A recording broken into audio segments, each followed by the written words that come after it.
Hello বন্ধুরা, অস্মিতাস ডায়েরিতে তোমাদের সবাইকে সুস্বাগত। আবার আমি আরেকটা নতুন কটন সিল্ক শাড়ির কালেকশানস নিয়ে চলে এসেছি তোমাদের সামনে অস্মিতাস ডায়েরিতে। তোমরা দেখতেই পাচ্ছ, এটা কিন্তু একটা ম্যাজেন্ডার কালার আর তার সঙ্গে গোল্ডেন কালারের কম্বিনেশন করা একটা কটন সিল্ক শাড়ির কালেকশানস।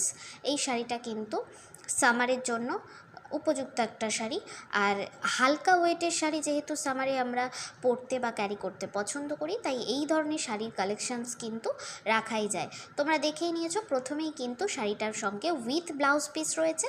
শাড়িটা মা তোমাদের সামনে তুলে ধরেছে। শাড়িটার ভেতরের কাজগুলো কিন্তু খুবই সুন্দর, পুরো অল ওভার কাজ করা শাড়িটা ইয়াং জেনারেশনের সঙ্গে একদম পারফেক্ট একটা শাড়ি।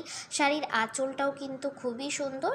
আর ব্লাউজ পিসটা তোমরা দেখে নিয়েছো ম্যাজেন্ডার কালার। এই শাড়িটা কিন্তু যাদের গায়ের রঙটা একটু ডার্ক কমপ্লেক্সনের দিকে তাদের খুবই মানানসই একটা শাড়ি। যাদের গায়ের রঙটা একটু চাপা তারা কিন্তু এই ধরনের শাড়ি পরলে ভালো লাগবে না। শাড়িটা তোমাদের কেমন লাগলো অবশ্যই আমাকে কমেন্ট করে জানাও। এরকম নতুন নতুন ভিডিও পেতে আমার ইউটিউব চ্যানেল, ফেসবুক পেজ এবং ফেসবুক প্রোফাইল আর ইনস্টাগ্রামেও কিন্তু তোমরা আমাকে ফলো করে রাখতে পারো।